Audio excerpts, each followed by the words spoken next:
Hello and welcome back to the channel. Today I'm joined once again with another podcast episode with a very good guest. Recently found this guy on YouTube. You can find him too. His channel will be linked down below in the description. Today I'm joined with JP. Thanks for coming on the show today. Thanks for having me. I appreciate it. Yeah, no problem. So I'll be honest, when I first came across your channel, I actually came across your video where you talked about the different types of passport colors. Because obviously this is a citizenship channel. I talk a lot about passports. Pretty much every video is about a certain type of passport. Did one on Mongolia today. So Right. just starting point, why did you make that video? What was the inspiration behind it? Are you big on passports or we're just interested in the colors of it?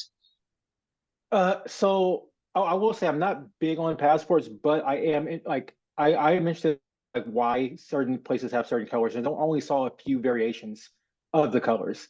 So I was like, what is what's the point behind this? Is there anything behind it? Once I started digging, I was like, oh wow, there's actually like a meaning as to like why passports are the way they are.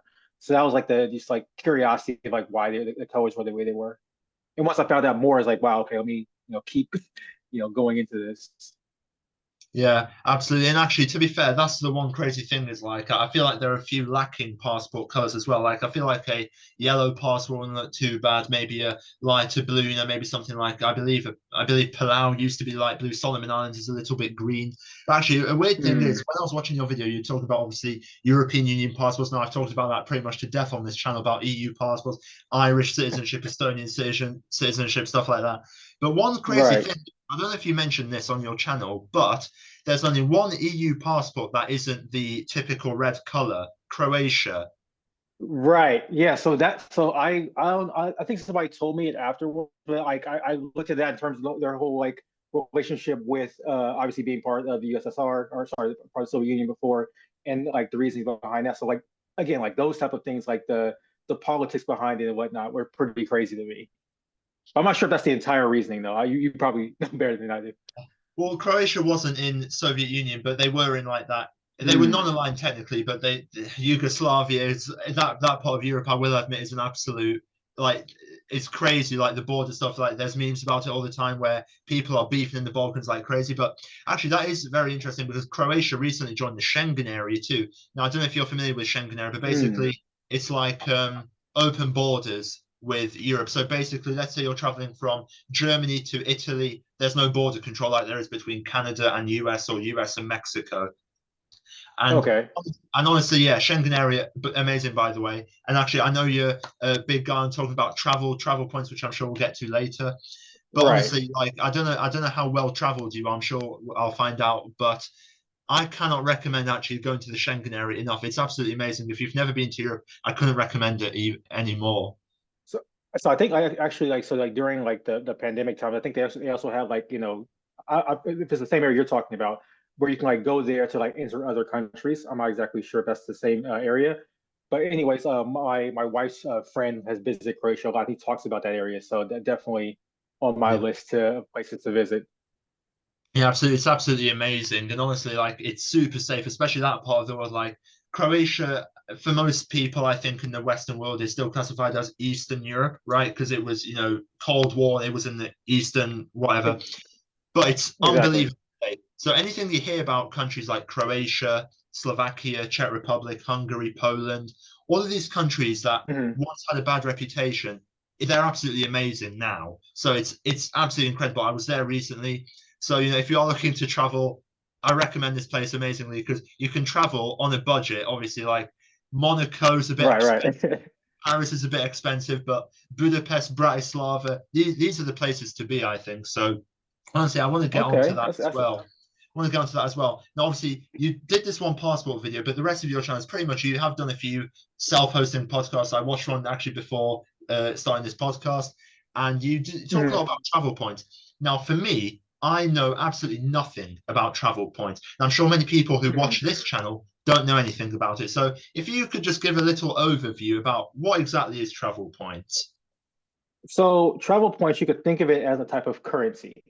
So just like you can use dollars or pounds or whatnot to purchase a ticket for a flight or a hotel or what have you. You can use travel points. So basically, their dollar equivalent or something like that. And the interesting thing about them is that there's many ways you can get them. So let's say I am a member of a hotel chain like Marriott, for example. I can get points to like stay in Marriott hotels. Or if I fly with Virgin Atlantic or through Delta or somebody like that, I can get points by just basically flying with them and using having a loyalty number. That's one way you can get points. The Mhm. way that most people in like the credit card community, whatnot, that like I get points is through credit cards. So through credit cards, you can use a miscellaneous spend, whatever you what have you, like groceries and stuff like that, and you gain points that way. The interesting thing about points is you can now use those instead of like using dollars, you can now use those points to basically book travel to many different places. So I'll give you an example of what I'm talking about. So one card I love having is the JetBlue Plus card. So because I live in a New York City area, so like there's a lot of JetBlue flights from here. Anyways, when I got a sign up bonus for that card, about 60, no, it was 80,000 points that I got. I was able to use those points, those 80,000 points after spending $1,000 on the card. I was able to use those points for I think like maybe 4 or 5 JetBlue flights, depending on how much they cost. So let's say, sorry, I'm being a little what's it called this, but I have the 80,000 points. Let's say a flight cost me 20,000 points. Mhm. So now I can use those 20,000 points instead of paying actual cash for the flight. That's pretty much what's happening there. And you can do Okay. it pretty much around the country, around the world, Okay, perfect. actually. And just to get a bit of a ballpark, right? Because whenever I hear, okay, you Hmm. can travel on points, I always start thinking, okay, what's the maximum amount of miles I can do? How far can I actually go? Now, I don't imagine with 20,000 points, how far are you going to get with a 20,000 point flight? It depends, honestly. So here's another example. So recently, me and my wife, not recently, I guess it's like a year ago now. Last year, we took a flight to London for New Year's, and round trip for both of us was 100,000 points to Okay. fly round trip to Europe. So like that is what those points to get you. But let's say for 20,000 points, I can go from New York to Los Angeles on 20,000 points. Okay. So but also like it also depends on the currency. So like the different currencies give you different like perks and whatnot. But for a 20,000 JetBlue points, I could find a flight from New York to Los Angeles. Okay, that's not terrible. You actually are going quite far. It's still a domestic flight, but geographically, I mean, you're pretty much going to the other side. Absolutely, you are. So that's actually very Yeah. much worth it. Now, you brought up London. Now, obviously, I'm in the UK right now. Not really where I want to Hmm. be right now. The weather's a bit crap, but other than that, it's all good.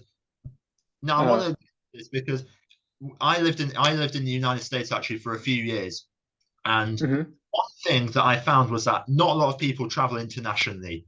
Now, I don't know why that is, but that's how it works apparently. So you've been to London. I'm sure you've been to other places, Uh-huh. but just to get an idea, what did you think of the UK?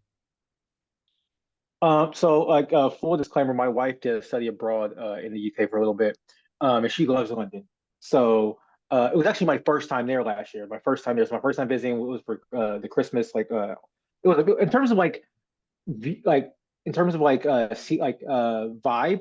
It was a Yeah. great vibe. It kind of felt like New York, but a lot more clean, a lot cleaner than New York. But yeah, I enjoyed it from that aspect. Um, it's I don't, it was still I don't know. It felt nice being there, but like you're saying with the weather, like I'm like, bro, I don't know if I could if I can like last a long time in London personally. Or I wanted to go to Stonehenge, but I think it was like a strike going on during that time, so I couldn't take the train to get there. But yeah, so I didn't get to see much more of the UK. But in terms of London, it definitely felt like New York-ish, but it was a nice vibe. It was a nice vibe. I definitely enjoyed the vibe. Okay, perfect. Well, I'm glad to hear that as a British citizen, obviously. But actually, I want to go on to this further. So, travel points. Now, obviously, there are many ways you could do it. You brought up how if you're a Marriott card member, then you can do it that way. Maybe you are a JetBlue member or Hmm. what have you, anything like that, right? Hmm. Now, you also brought Hmm. up credit cards. Now, is it exclusive to credit cards or does it also work on debit cards? So it's a funny thing you bring up, and actually I have a video coming up this, like not in the near future, but eventually. Uh, it used to. it used to work on debit cards. But the way it works, and this is kind of the sliminess of it for some people at least, is the reason that credit card companies can give people these points is because they're making money on the back end through the transaction fees. Yeah. And the debit cards used to have that also, but a thing called the Durbin Amendment back in 2010 pretty much allowed merchants to go to multiple issuers, so they can go through. They don't have to go through Visa. They can go through Visa or Mastercard. They can go through other networks pretty much. So Yeah. that basically removed, at least in America, removed the ability to really gain points on debit cards. So it's pretty, in terms of getting the most points, it's pretty much mainly just credit cards. Okay. And going on from that, if it is exclusive to credit cards, I mean, in your case specifically, Mhm. with this whole points collection scheme, for lack of a better word, you're collecting points to maximize your travel and all of that, get some perks from it. Does it incentivize you to use a credit card? Yes, it does, and that can be a slippery slope to, in my opinion, to massive debt because you're thinking like, oh, I can spend on this and get these points, but like there might be times where like cash is better, where Yeah. you gain more value from the cash you're using versus using points because the merchant could charge you a transaction fee, or you can be charged something else, or you can just spend and not actually have the money to pay it back later. So there is that diciness to it, but I would say it definitely does incentivize you to do it more, and that's where you got to like really like, okay, am I paying for this because I need it or because it's useful this way, or will I pay for it anyways? Or am I just paying for it just because I want to get more points? Which the latter is not a good thing, in my Yeah. opinion. I should. Some people like that.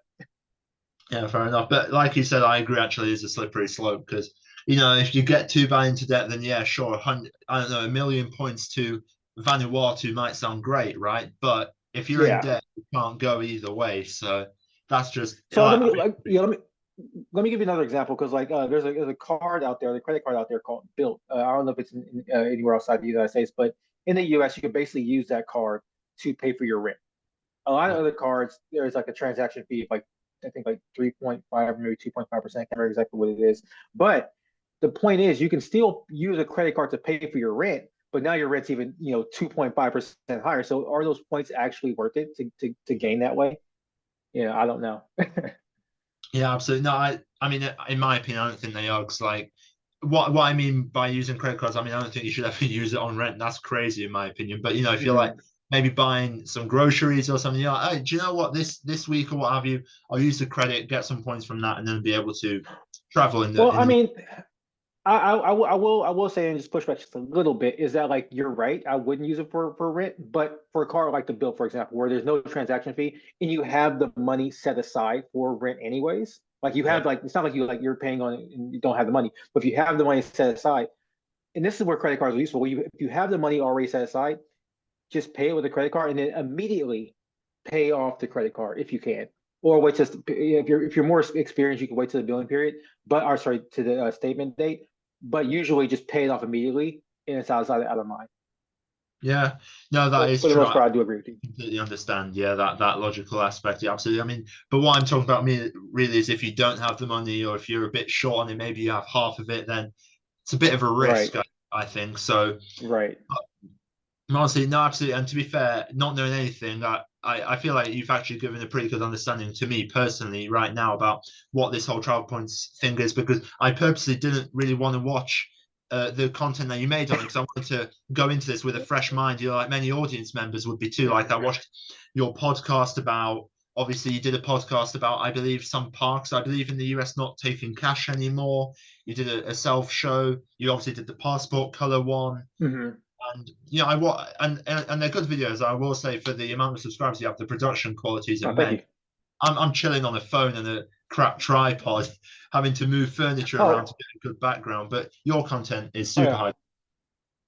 I appreciate that. I mean, I will say that I'm also on the phone, so you can't see Okay, it, but yeah. yeah, fair enough. But So in regards to this whole travel points thing, now I won't mhm. lie. You are the first person who I've ever come across ever talk about this. Before I came across your channel, I did not hear a single person speak about this. I didn't even know what it was, right? How popular Right. is or are you just doing this? Is this a small community, or is this a huge thing? And it's a growing community. It's a growing Yeah. community. So I didn't know about this until like maybe like 2 years ago. I kind of stumbled. I was watching other finance content, and I was like, oh, kind of trying to get my finances in order. And then I started seeing these people talk about like like taking trips to the Maldives and stuff, which I'm not really into. I don't really care for that personally. But I mean, it was like, oh, this is an option. Um, but in terms of the community, it's funny. The people in the community think that it's saturated. I think that it's not. I think it's such a small community that like you said, not a lot of people really know it outside of the community. But it definitely, I'm one of the smaller ones in there, and there's definitely a lot more people who have a lot more experience, a lot more knowledge about it. But it definitely it's also growing. I think a lot more people are really getting into it and seeing the power of it. Okay. And would you say that it's growing internationally, or is it just growing in the US, or where do you think the main hub is for Yeah, this?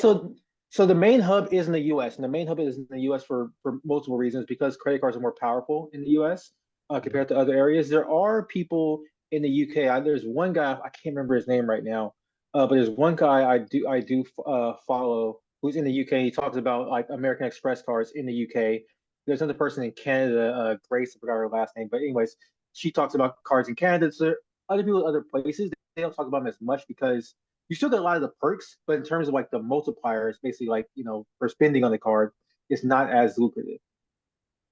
Yeah, fair. And actually, to be fair, I can match that with you because I was in Europe recently and I know Europe fairly well. I've been to a couple of countries in Europe, and I will say I don't Hmm. feel like credit cards, and this is arguably a good thing. I'm not really a fan of them myself, to be honest, but Hmm. they're not really in the culture, if you will.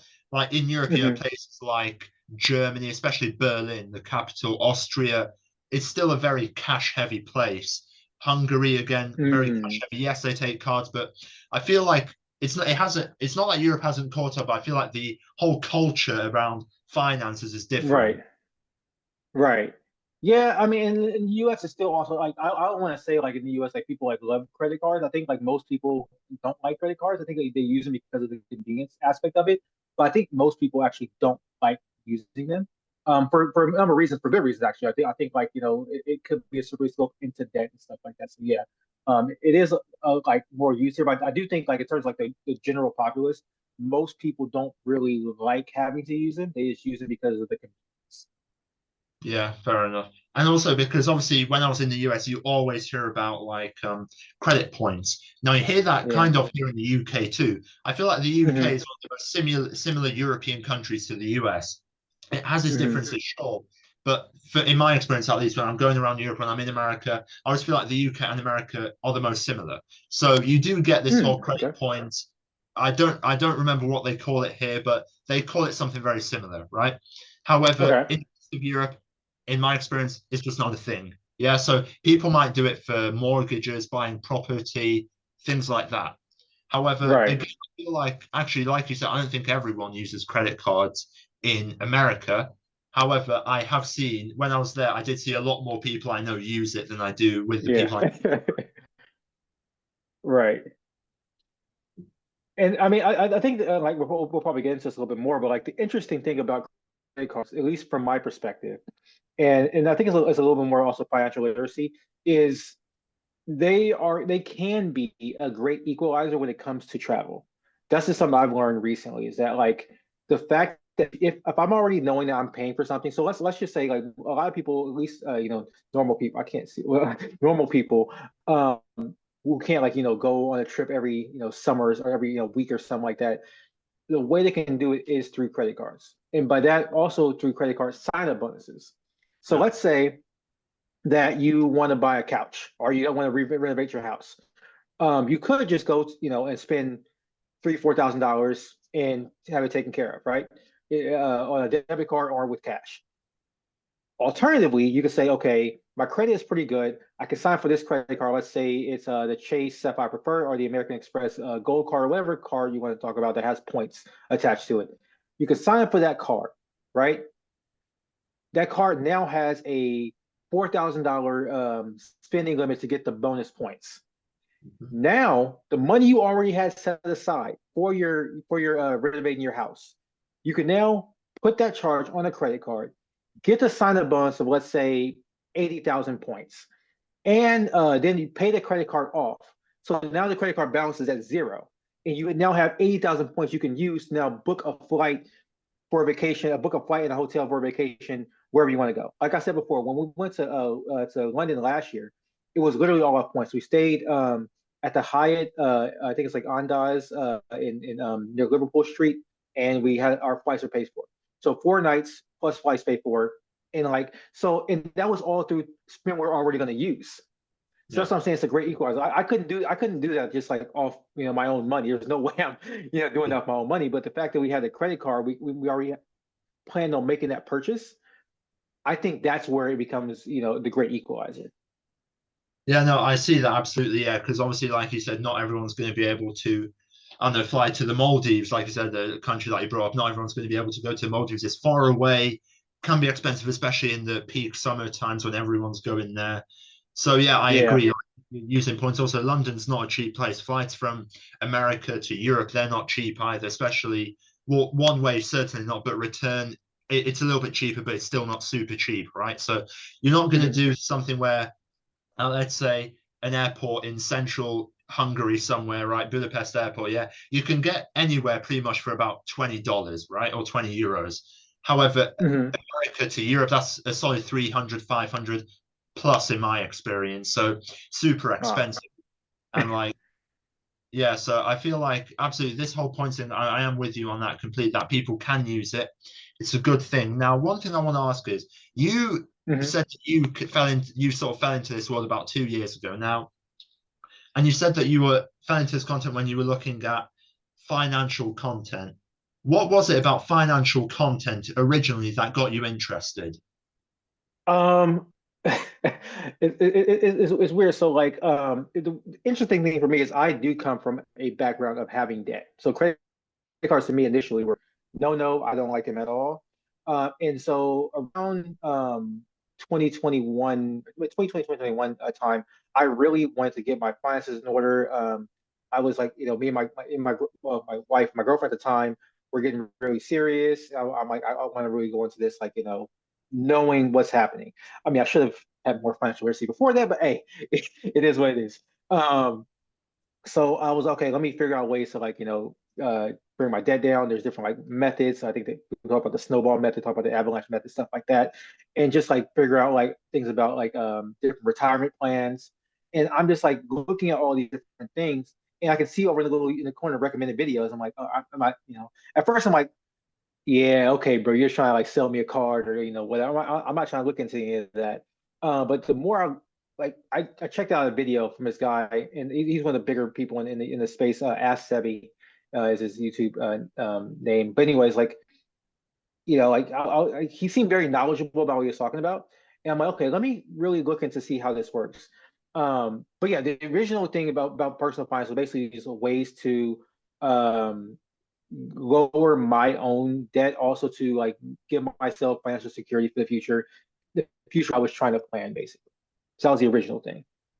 Okay, cool. Now you brought up how you were uh like you sort of grew up from a place where credit cards were bad. You had that thinking going on.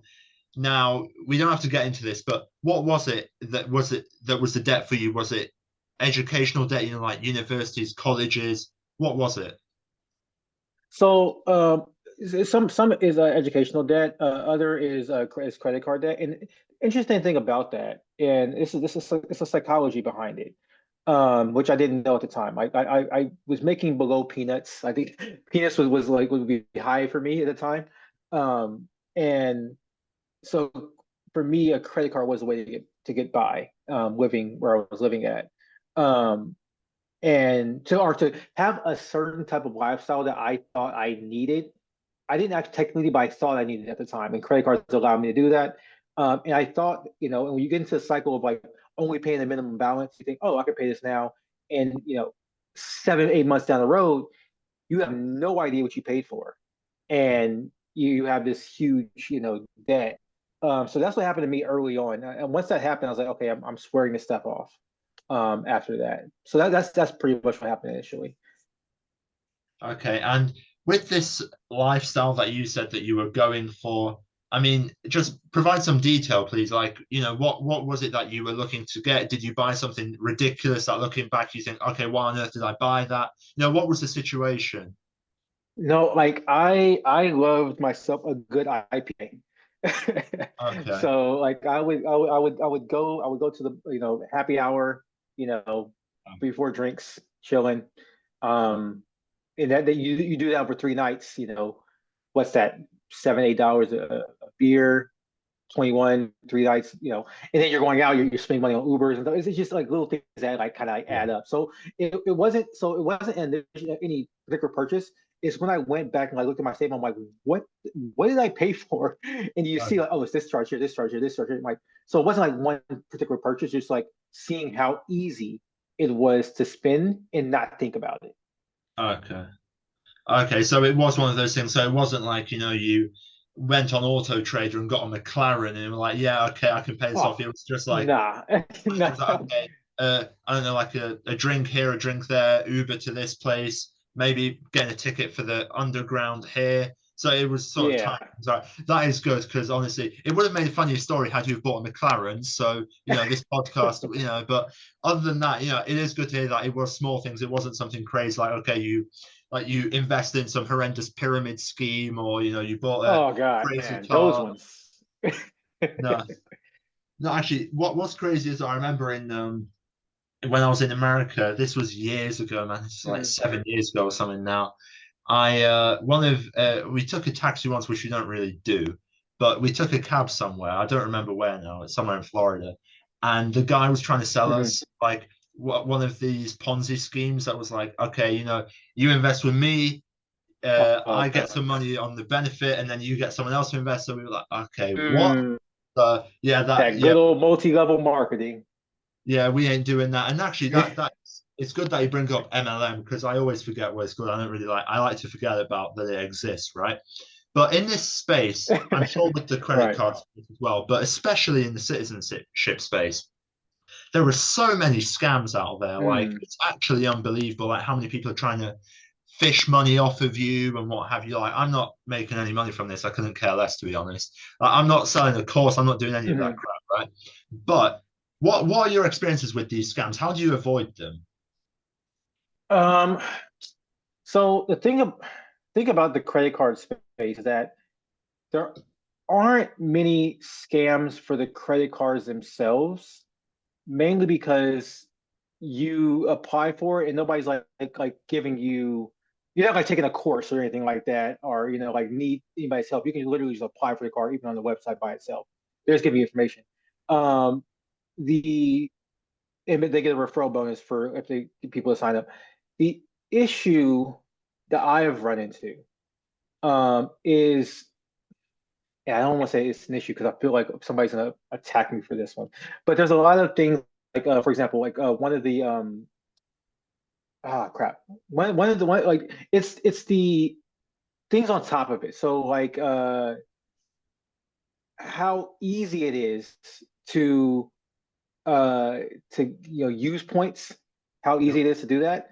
And I think that an issue is that people are more focused on getting referrals or getting people to sign up for a certain card. I see the timer, but to Yep. sign up for a certain card or whatnot.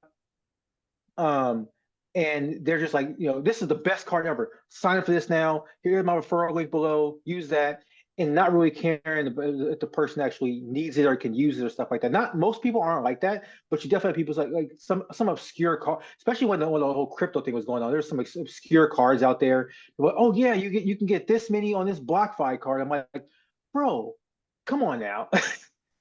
So those are the problems, but they get a kickback. So so most cars are really pretty fine. Like your staples are pretty fine, but um yeah, like things like referrals for cars that are pretty obscure. That's where the real trouble comes in. Okay, so it was one of those things where sort of reminds me of I'm sure you've heard about these before. Basically, in some places in Europe, you can buy a house for €1, And it sounds good on Hmm. paper, and I'm sure with many people it's a good experience. However, there's a lot of things that they don't tell you. For example, it's not a house that you can move into immediately. It looks like it was just finished through some Allied bombings from World War II. So it's not a good condition houses, right? But they don't tell you Mm, that. They say, oh, you can buy a villa in Tuscany, in Italy, for right, €1. And you think, oh, wow, that you think about Italian villas. You think, all right, for €1, right, no, that's crazy. And then you go there and you're like, what, this? right. There's no walls, man. Like, so it does seem to be one of those things. And I see that all the time as well. Like, some people, they just sell one thing. It's like one thing that obviously I'm not selling a Hmm. product, and you can't really sell a passport. I mean, you kind of can, but you can't just sell every passport in the world, right? That's not what I'm doing. But one thing that Right. I like that I'm doing is like with a video I recorded today. I did a video on Mongolia. Now, the Mongolian passport, by the way, I Hmm. don't think you have any incentives anyway. I don't think you're ever looking at that country. It's not worth it. Like it's a horrendous passport, right? But I don't always just say, oh yeah, you have to get Mongolia, you have to get Emirati, you have to get Irish. Some people can't get Right. Irish. Some people Yeah. can get Italian. Some people can get German. So I feel like that is very Right. important where you don't just sell one product, you say this is good because, and this is also not good because. Exactly. Exactly. Yeah, I think like when I first got to the space, like one of the cards that everybody would champion, and I think, and I think a lot of people just like regurgitating the same thing over and over again was about the card called the Chase Sapphire Preferred. And so like literally everybody and their mother talks about that card. It's like, oh, use my referral link for the card. It's a great card. Don't mind you, it's a great card, but it's not the card itself isn't that good. It's good because of the things it can do with other cards. But if you only have that card by itself, it's not that useful. Again, this is my opinion. I'm sure somebody's gonna come across this and try to like, crucify me in the comments. um, but yeah, so there's definitely like, I think the whole idea about referral bonuses is it can be a bit tricky one. And just like, telling people about cars that they probably shouldn't actually be getting. Yeah. Yeah, no, I'm with you there absolutely all the way. And I think that is actually quite bad as well, because if they're just selling one card, like you said, it might not be good for that one person. For example, this isn't really in the credit card space. The only reason I bring it up is because it's technically a money card, yeah. But when you're traveling, the Hmm. two cards that are often brought up are Wise or Revolut, yeah. I feel like some Hmm. people are better with Wise, other people are better with Revolut. Now, are they that different? Not really. Their exchange rates might be a bit different to the Czech krona, but other than that, they're not that different. Yeah. But still, one might be better for one person, the other might be better for the other person. So Hmm. I'm with you where I think it's absolutely asinine where they say, oh, you have to get this card. And one thing that you always bring up is use my referral link. Now they're making money from it. That's fine. Free market, that's Hmm. all good. I don't have a problem with that. But when they're always Yeah. saying, use my referral link, and you sort of get a feeling of, okay, they have a vested interest in this. Now they do, and that's fine. However, why are they not Right. promoting anything else? Because that option isn't going to work for everyone. Right. Yeah. Again, I think there's one guy that like I just think like it's just so egregious sometimes when he does it. I was gonna say any names, but like it's just like it's like always like use my referral link. I'm like, bro, like I don't know. It's a tough one because like I'm definitely okay with like people like obviously if you're giving information and somebody says, oh, this is good for me, yeah, definitely help them out. Use a referral link. Yeah. But when you're just saying it, and not really, explaining why it might be good for this person, it might not be good for that person, or giving other value, only talking about cards that you can get referral links for versus just talking about like because there's certain cards you can't get referral links for and people don't talk about those. So, Yeah. but they might be useful for people. Yeah. So I think like that too uh, is a thing. Okay. Now, throughout this podcast, we've often talked about what people have misconceptions about with credit cards. Now, for you personally, Hmm. again, there might be people watching this who haven't got a clue about any of this, right?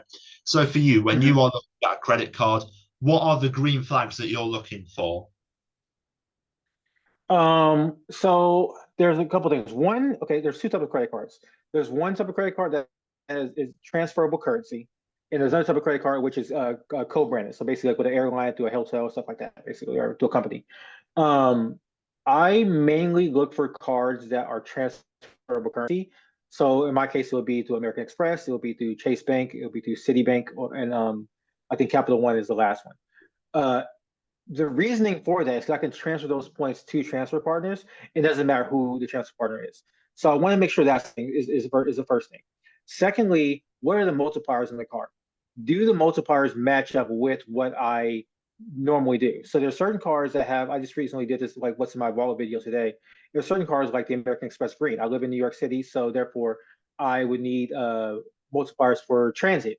I would need multipliers for restaurants. So does the card have those multipliers, and are those multipliers better than another card that has similar similar categories? Um, and does it in some cards have annual fees? Will I get money out of the annual fee? So, for example, my green card has an annual fee of $150, but it's offset by credit through Clear, which is basically kind of like a bio scanning thing that allows you to get through airports and other types of security faster. It also has like a credit for Lounge Buddy, which is basically an airport lounge service. Um, and those credits are $289, and they offset the annual fee. If I don't use those credits, the car is not good for me. If I'm going to a place where I need Clear, am I going to a place where I use airport lounges? I'm just paying $150 for no reason. For no reason. So that's one thing I'm looking at. So can I get value back from the money I'm putting into the card? Are the multipliers good for my daily type of spend? And are the points usable? Do I fly with this particular carrier, or can I transfer these points to places that I would normally use them for? So those are like the main things I think about. Think about points, or think about credit cards. So we have a lot more to talk about. Obviously, this podcast is going very well. You have some questions for me, so I'll let this segment go on to. If you have anything to ask me, then by all means. Yeah, so I was because I was going through a lot of your stuff, and obviously, like you said, you do passports. So I was curious, like, what initially got you interested in doing that? Like, what was like the spark to make you one of these type of videos? Also, you have to do them on YouTube at that. Yeah. Well, to be honest, it's like a chain of events that happen, right? So I've been a dual citizen for most of my life. I had residency in another country as well. So I was always sort of diversified in a very small way. It's not like a massive diversification or anything like that. I don't have some like tax haven island passport yet, but it wasn't like that. But I was always a dual national, right? So for me, it was normal. Mm, But I didn't really understand the power of it. In the summer of 2020, mm, I'm starting watching this passport guy, this big citizenship guy who's based in Dubai at the time, called Wealthy Expat. Now, I instantly loved his videos. His videos are amazing. If you're looking into getting into the citizenship space, obviously his channel as well, amazing. He talks more about investment, the investment side of things. And I'm watching him all summer. I'm learning stuff and everything. And I'm watching some other passport guys at the time, and I sort of realized, hang on, I've got two passports as well. Oh, so what's my power like on the international sector? So, and then this is where the turning point was. I flew to Portugal January of last year, and when I was at Portugal, I flew from the UK. Now, the UK left the European Union, so it's British citizens have to go into the longer lines now. mm-hmm. I wasn't traveling on a British passport, so I was thinking surely I should be able to get in quicker because my passport was European. So I thought, okay, there must be some other place for me to be. And there's a security guard in Portugal going down asking everyone, are you British? Are you British? Are you British? Are you British? And everyone's like, yeah, showing their blue passports now and what have you. And then I like out of the shadows of everyone else, just whip out this red passport that's super alien to everyone there. I was like, I'm not British, well, I am, but I'm not there. And I'm European Union. And this dude was laughing at everyone. But then his semantics changed with me. He went, oh, European Union? Please, sir, come with me. And he directs me to this other border control. And then I get in like that. I didn't have to wait like 3 hours like everyone else. So then I realized this passport thing is actually quite powerful because just by a certain type of passport, I was able to save 3 hours of my time and not get asked questions. So it's the whole thing. And actually, before that, I made the first ever video, which hasn't seen the light of day. It was absolutely horrendous. It was about the worst passports in the world. Now, the thumbnail was good, but the video was crap. The background was awful. That was a problem with it. And so I put it off for ages. And to be honest, I came up with the name Kiss Information a solid year before I started making videos. I made the channel just so I could have the username because I thought I'm going to use something. I don't want some some cheeky dude out there to take the use. Like, I'll have the channel just in case. When I have an idea, I'll start making videos. I make a video about the worst EU passports. I get some guys from those countries defending it, but I still stand by what I said. And I just started doing one video a week. I've been making YouTube videos for years on different channels and everything. So I didn't care. I just put it up, didn't care. Logged out of me. And then I'm in school and I just go on. I'm in school at the time and I just go on my channel because it's one that isn't blocked. And I see, hang on, this has got a fair few amount of subscribers now. This video got a fair few amount of views. Check my notifications, comments are just rolling through. So I thought, yeah, should probably keep doing this, to be fair. And now I'm here. So that's I feel that. Well, that's what's up. I mean, it's interesting because, like, you know, like in the States, passports are, I know you brought up already, like we don't really travel outside of the country much. Like I didn't travel outside the States until like maybe like 5 years ago. No, 2016 was the first time I traveled outside the States. I went to Switzerland. First country to go to, which is, I probably shouldn't have done that, but it's where I went. Anyways, yeah, but like, you know, the idea of like how passports can be used, what they're useful for, like the different types of passports, even like the video, like I had no idea. So the fact that you have these different ones, you like know how to use them and whatnot is you know, very interesting to a person like myself. Yeah, well, I appreciate that, obviously. Thank you for that. And I feel like passports are actually overlooked, like you said, not a lot of people talk about in the US. I actually have some American guys who I speak to like this every now and then who are big in this passport ideas. They know where every country is, they know what every country's passport's like, so they know the whole deal, right? It's actually if you know every country is, this whole passport game is super easy. But the reason why I think genuinely is because why do Americans want to travel outside the US? Like obviously you want to see other cultures, but you want to go to a tropical place, no problem. You've got Puerto Rico, Florida, and Hawaii. You want to go to the mountains, why bother going to Austria? You've got, you know, you go up north somewhere north, I don't know, maybe Colorado, you can go skiing. So America geographically is very lucky because everything that you could possibly want. European, you know, Estonia is a nice country, Finland's a nice country, but if they want to see palm trees, like there's no palm trees in Helsinki, if we're being honest. So they have to go to Portugal, Spain, south of France, Italy, Malta, these types of places. But the US, I give credit to the US for this all the time. The US is such an amazing geographical country. And one thing that I always say with my American contacts is you guys, Americans, are super confident. I didn't appreciate this when I was in America. It was only when I came to Europe and realized how insecure everyone was. I was like, what? Really? Why? So credit to you guys because your confidence is over the moon, I have to say. Well, I mean, I think it's more of a presentation than actually the actual confidence. Fake it see it make it type of thing.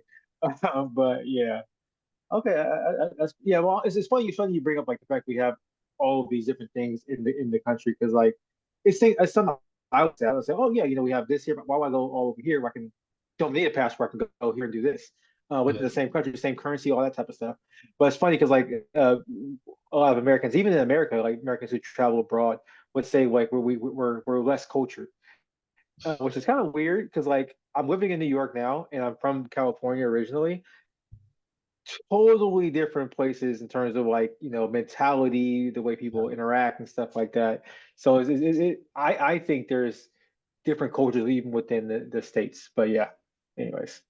No, I'm with you on that completely. I always feel like I haven't done a lot of traveling inside US, but I always feel like every state is like its own mini country in a way because, you know, even neighboring states like yeah, sure, New Mexico and California are similar, sure, but they're also different for a reason, right? Otherwise, they'd be the same state if we're honest. Like if it would be called like Greater California or something. But you know, each state has its own different things. I give credit to that all the time. And obviously, Florida again. I spent most of my time in Florida, if not all my time. Amazing state once again. Love Florida.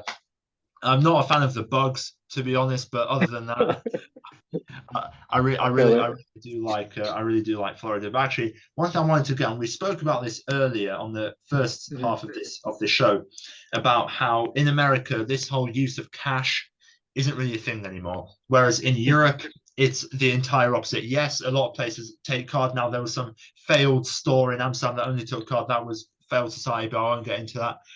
But cash is still very monumental on this side of the world. What are your Mm. thoughts on cash as someone who makes a lot of credit cards, travel points videos? Do you see a reason for cash? Do you want to get rid of cash in the future? What are your thoughts?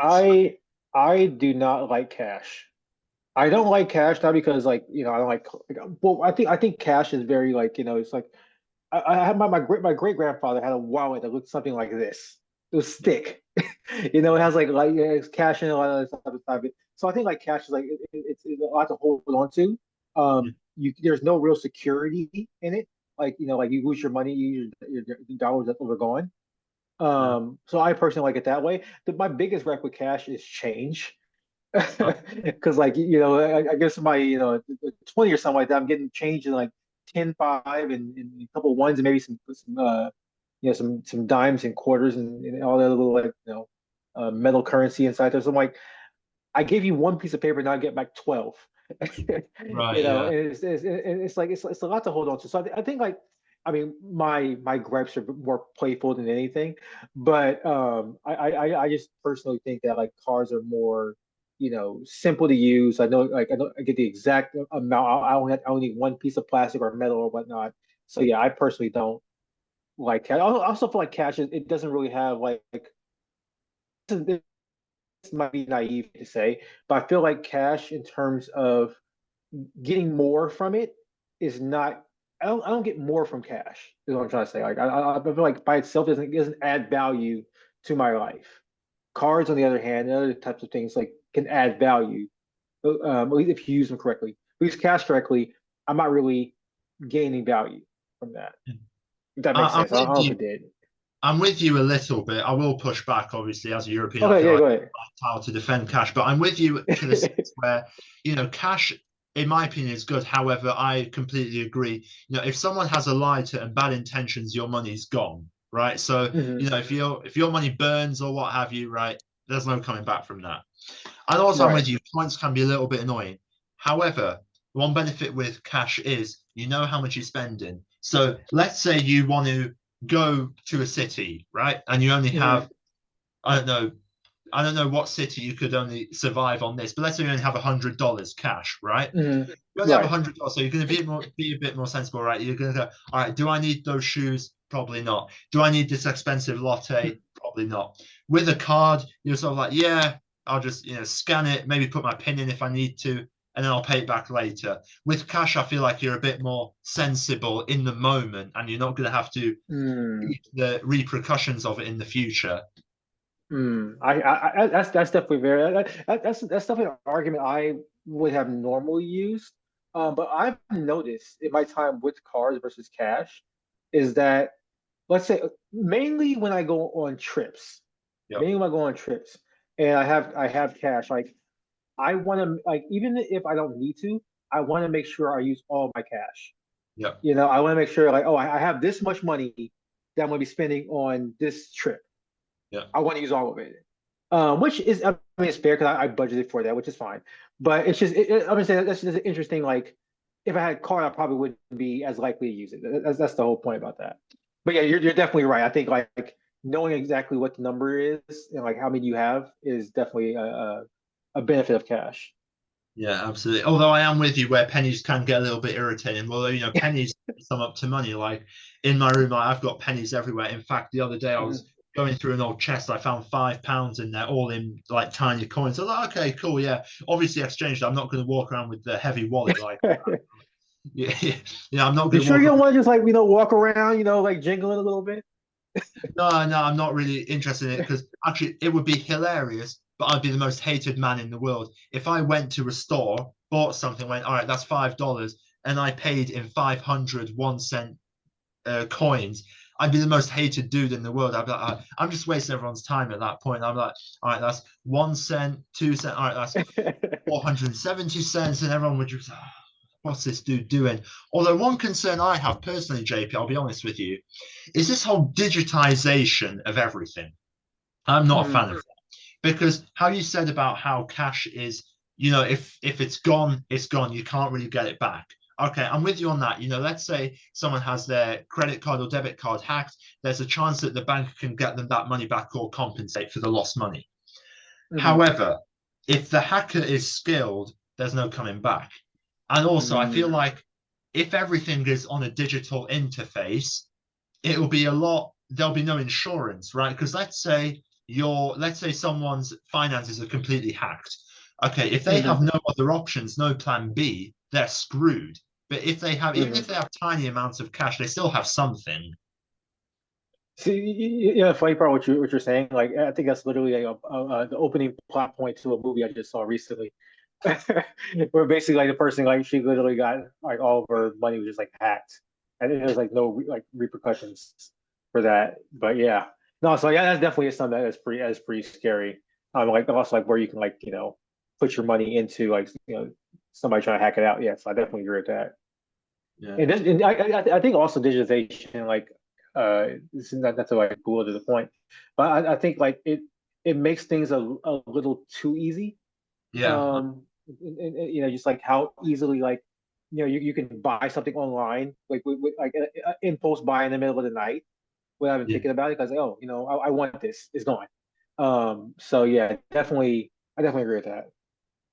Yeah, no, absolutely. And one thing I will also say is that is also a problem if you're traveling to a country that has a weaker currency than yours. Because, like, let's say you go to a country that doesn't use the pound, the euro, or the dollar, or the franc, or a very strong currency, a currency where it's hundreds to equate to $1, right? You start Hmm. thinking that you have more money than you actually do. So if you see something that's Hmm. like, oh, this is 700 foreign in Hungary or whatever, you think, okay, 700 foreign isn't that bad. But then you realize, oh, that's about $2 or what have you. So it is actually, well, it depends on what you're buying, obviously, but it is actually a Yeah. little bit bad. And also this is a drawback as well. You have to avoid this if you ever go traveling, but especially in Europe, obviously you're American, I'm British. Well, in some places, it depends who's asking, to be honest, and it depends what country I'm going to. But Uh-huh. if they hear a Western accent, right, they're immediately going to say, "Oh, the card machine's not working. Pay us in cash." And Yeah. you have no none of the local cash. You have to pay them in your strong currency. So that is another thing that's a drawback of Mm. cash, to be honest, that it's easier to get scammed. But also, I feel like cash is a good option as a plan B because I'm someone who I have a card, but I don't like to use it, right? Especially when I'm not traveling. Hmm. Like I'm probably one of the most frugal dudes alive when I'm not traveling, so I'm just not looking for it. But cash, I'll be honest, I feel a bit safer with cash because I feel like if someone steals my phone or something, one of them, they have access to all of it. If they steal £1 off me, all right, I'm furious that I've lost £1. I was going to buy something with that, but it's not the end of the world. Right. Right. Yeah, that's fair. That's fair. Yeah. Yeah, and actually, I Yeah. want to get onto this further. You talk about the whole digitization of things. And obviously, you're big on. I Right. mean, you make videos on YouTube. You're a digital creator, right? So Yeah. there are benefits to the digitization of the world. But Right. in your experience, are there any drawbacks that concern you? Um, in terms of YouTube specifically, or what do you Just mean, like drawback? digitization of everything, like digital IDs, digital money, everything. Um, I mean, it definitely concerns me in the sense that if you can literally erase a person's. This is like me being, tinfoil hat conspiracy theorist going on, but in a sense, you can kind of like erase a person's identity Yeah, by the fact that everything is like is digital. Like one, there's lot less security. I mean, you say there's more security because like you see everything, but like there's less security because like for the individual because like you can't have a semblance of privacy. yeah, Everything about you is out there. And so like nothing you do, everything you do is scrutinized, in my opinion. Me and my wife, maybe like last year, we were going through Delta. I think it was when we were going to London actually, but they like scanned our face. We didn't know at the time that like when you sign for a passport or whatnot, that that picture is used the data that can be used to scan you at a terminal. yeah, Apparently they have access to that, and we didn't know Delta. Like, how do you know who I am? yeah, But yeah, so like I think in terms of privacy, I really don't like that. That's like my main gripe. The fact that like like your control over yourself is kind of like removed. And I think that was one of my hesitancies when I started my YouTube channel also because like, and I'm sure you feel this also, like you're putting yourself out there to the world for people to criticize who you are. And they're not just criticizing the child, they're criticizing you as a person. Not they're not actually doing it, but you feel that way. You feel like there's like, at least I feel that. I feel like there's like I've gotten over this since then, but like I feel like oh, like when they're talking to me, like they're talking about my own credibility. Right. And how that basically just like the fact that we can. This is I'm going to a point. The fact that we can everything digitized, the fact that I can put myself out there, the fact that like everybody can witness me now I am opening myself up to everything that comes back at it, which I some people can handle, but I don't think everybody can, which can be a problem. The fact that all this out there. Right. I'm with you about 75% of that. And I'm Okay. enjoying it. I feel like this will make a good chat for people who are like-minded, right? So I'm with you to the Mm, sense that, you kind of raise someone like, again, I don't think it's that extreme to call it a tinfoil theory. I think it could hmm happen. I mean, it's valid. Identity theft is a very common crime in the modern world. So Right. Right. that's definitely a real thing that happens and it's horrendous and it's evil and everything else.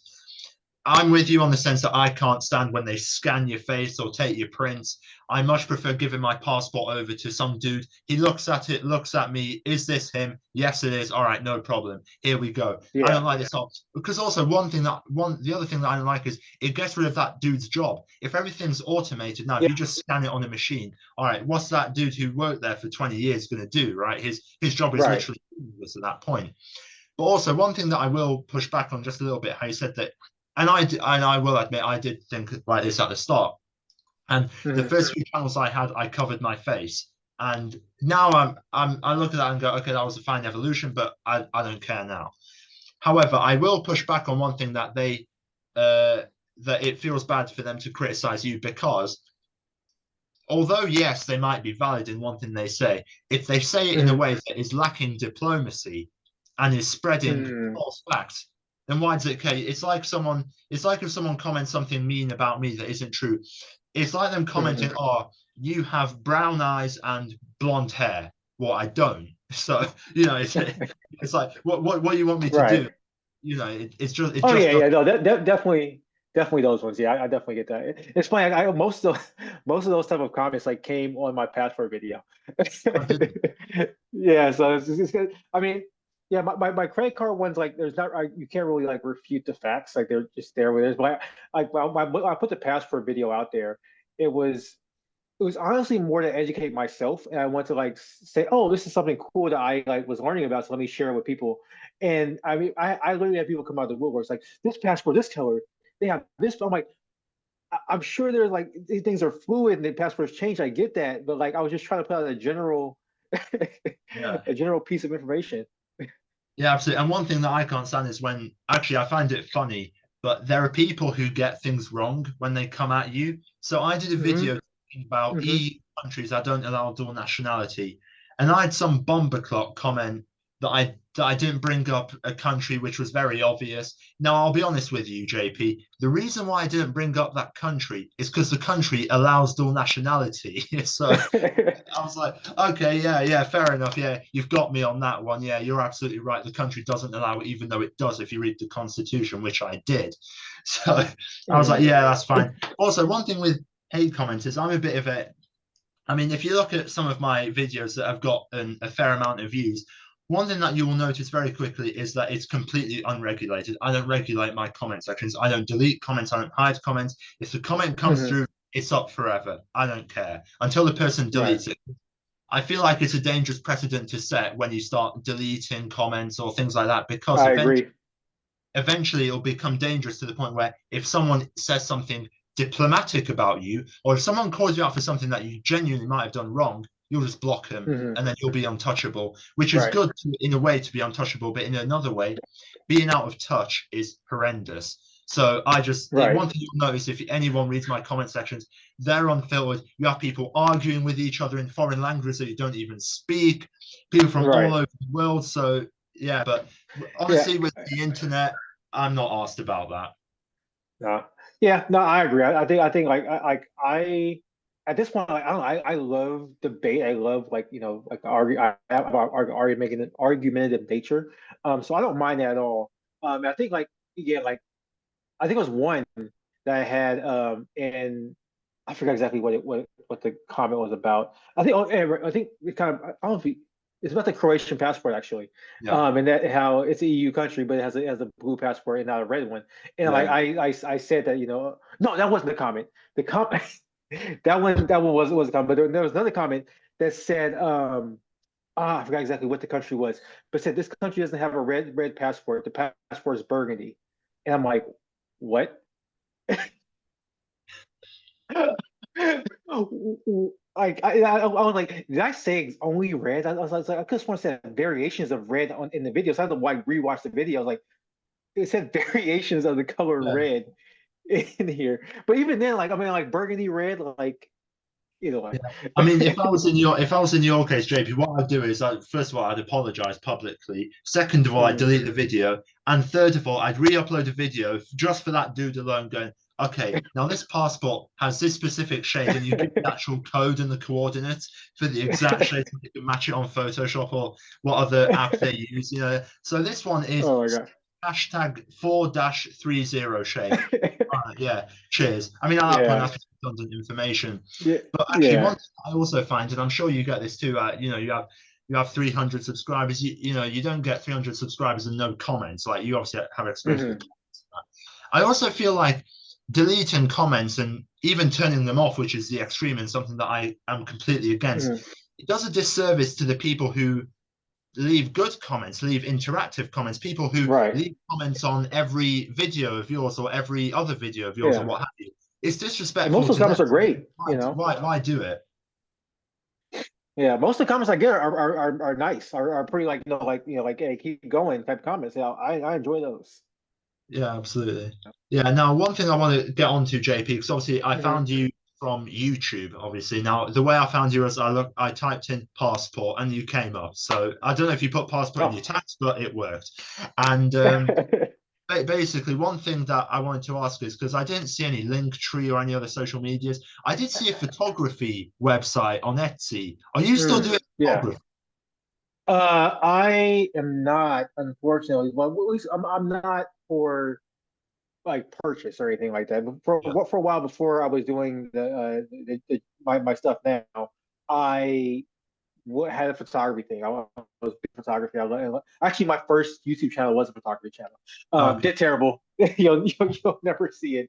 But yeah, so like I initially did photography, and like that was like my first love. That's like kind of like why kind of like my setup and like how I know like what things to Yeah. to make things look nice. Um, but yeah, so I don't not for at the moment. I'm not doing it for purchase, but yeah, I still do photography to a degree. Okay. Cool. Yeah, yeah. And I mean, we often talk about diversified finances. I talk about Mhm. diversified passports. Is your social media diversified? Do you have pages across all platforms? Or are you an exclusive guy to YouTube, or what's your social medias like? Um, so right now it's YouTube and Instagram/Threads. I'm trying to make it a bigger presence on the Instagram. I haven't done so just yet. Going into this year, I'm trying to do, and I can probably talk about this in a second because it kind of brings back to the point. So me and my wife are planning an Asia honeymoon. So we're going to go to a few different places in Asia. And this the entire flight hotels are all booked off points, by the way. Okay. But yeah, so the whole entire thing. We'll talk about that in a second. But yeah, so I'm trying to like find like more like short form content stuff like that I can put on like Instagram. So that'll be my diversification. But right now, it's the main pool I have is on YouTube. But I'm trying to diversify more to Instagram. Yeah, I'm the same actually. YouTube is the biggest one for me. YouTube, the Kiss Information channel here on YouTube is the biggest one. I don't know what would be the second Hmm. biggest, maybe the IG, then maybe after that, maybe the Rumble and the Twitter. But after that, Hmm. nothing else. I mean, I don't know if you can get followers on Linktree, probably not. So I'm not looking at that. But actually, I want to get Hmm. into this honeymoon travel thing. Now, you said you're going to Asia. Now, Asia, New York, they're not necessarily neighbors, are they? So Yeah. yeah, it's super good. Like, if you don't mind sharing, what countries are you looking at going to? What Yeah, region? so it's three countries. What's it called? We'll be going to Japan, Indonesia, and Thailand. Okay. Those are the three countries we're going to be going to. And yeah, so we booked it the flights and hotels. We booked them maybe like 2 months ago. Um, and yeah, all points. I think I calculated the cash price. The Yep. cash price would have been about $12,000 for the Oh, flights and hotels. And in terms of points, we ended up, just to give you like an idea, we ended up spending about 6,000 points. okay. No, sorry, 600,000 points. Yeah. Yeah. But yeah, sorry, my computer is dying, so he's trying to uh, fix that. But yeah, so about 600,000 points for the two of us to basically, have this honeymoon trip. So that's the power of points. It can literally, change your honeymoon adventures. Okay.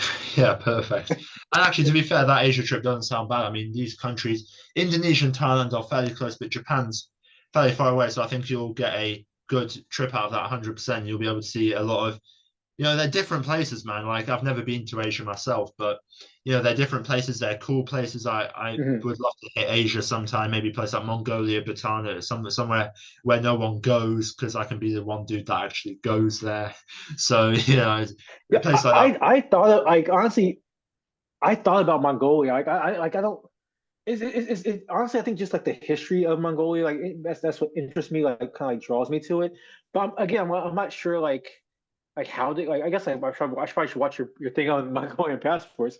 But yeah, I'm not really too sure about like what's actually in the country, like Well, what's there to Well, I like. watched a lot of videos about it because I was thinking of going actually, and Mhm, there's not a lot. Obviously, it's not a place like Dubai or something where you can do everything, right? mhm. Like, there's some Right. high-rise buildings there, sure, but look, the people there are allegedly still very nomadic, so that is something very cool.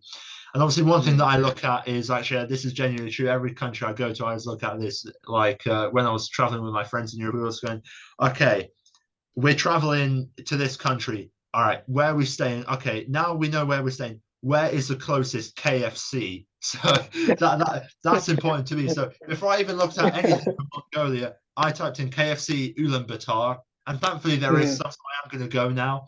But other than that, the only things that you really have in Mongolia are, I guess, the people and their lifestyle. And there's a massive Mhm. statue of Chinggis Khan. Yeah, That's it. yes, that, yeah, that. Like, I think that's like probably the one of the main reasons I want to see. I just want to see that huge statue of Yeah. Genghis Khan. Yeah, it's pretty crazy. But yeah, no, I'm pretty psyched for it. It'll be great. No, obviously, I'll be recording most of it, to as a little content thing. But yeah, it's the fact that I can do it off points is pretty wild to me. Yeah, yeah, it's actually amazing because I mean, technically it did cost $12,000, but you didn't spend the $12,000 on that. You spent it on other things, and you got this benefit from Hmm. it by collecting Exactly, points. So exactly. no, that is genuinely that's beyond word. That's amazing, for lack of a better word. That Right. really is. To go from New York to Asia to Japan to Indonesia and Thailand, like these places are not they're not close to each other by any means. And Right. like, I'm sure if you convert your money to rupees, okay, you'll be able to live like a prince in Indonesia, especially. But these places aren't cheap to go to, especially from the Mhm. US or from the Western world. So that, I mean, again, it's just amazing, and I feel like it's a good incentive for people to start collecting points. But Definitely is. now, I just want to get onto this as a final topic before we wrap up. Obviously, you're a bit of a travel Mhm. man. You went to Switzerland, the first ever country. All right, yeah, I've never been to Switzerland, not really in my interest, but at least it's a country that I've been to, right? So It's okay. yeah, I'm with you on that. I'm with you on that. It's not a country that excites me to any level, but as someone who's going to be traveling in the future as well to three countries in Asia, what other countries are you looking at going to? Do you have any goals? Do you have a list or anything like that? Yeah, yeah. So, like I've never been to Italy. I want to go to northern Italy, Tuscany. Definitely want to be there. I want to visit Florence. That's like one of my like main places I want to go to. A lot of other places in Europe. I want to go to Prague, Czech Republic, Portugal, Lisbon, Porto, places like that. I do want to visit Munich and Munich and Berlin in Germany. Those are places I want to visit. Um, I also like there's certain places in Africa on the west like, coast of Africa that I want to visit.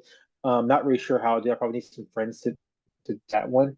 Yeah. And yeah, I mean those are like the main ones on my list. I haven't really thought too much about South Asia, like India or anything like that. But if I become more experienced and stuff like that, I would definitely want to visit. But the last place that I know I'll be going to one day is New Zealand.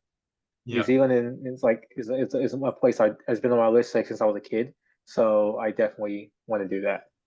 Yeah, I'm with you on that all the way. I actually prefer going to New Zealand than I do Australia. So there's something about New Mhm. Zealand entices me more. I don't know what it is because the climate isn't better there than Australia, but there's something about it. Maybe it's the lack of Yeah. dangerous animals there or something. I don't know, but like no, I'm with you on that. And actually, to be fair, Czech Republic, I was there a couple months ago. Couldn't recommend it enough. Prague, especially, amazing city. It's not as cheap as people say on the internet, but Mm.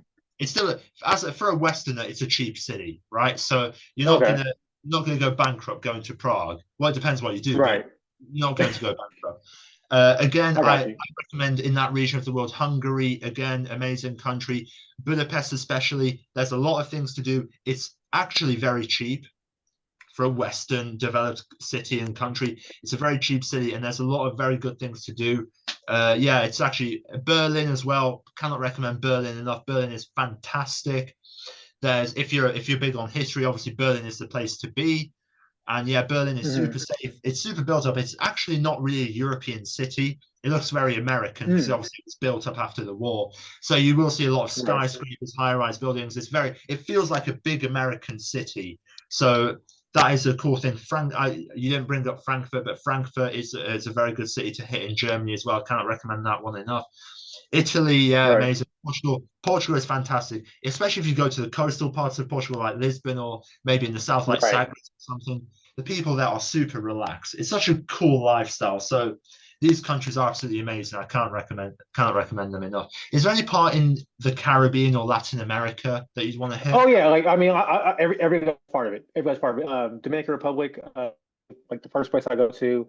Want to go to Jamaica. I want to go to Lima in what's it called in Peru. I want to visit Costa Rica. I want to visit the entire thing. Yeah.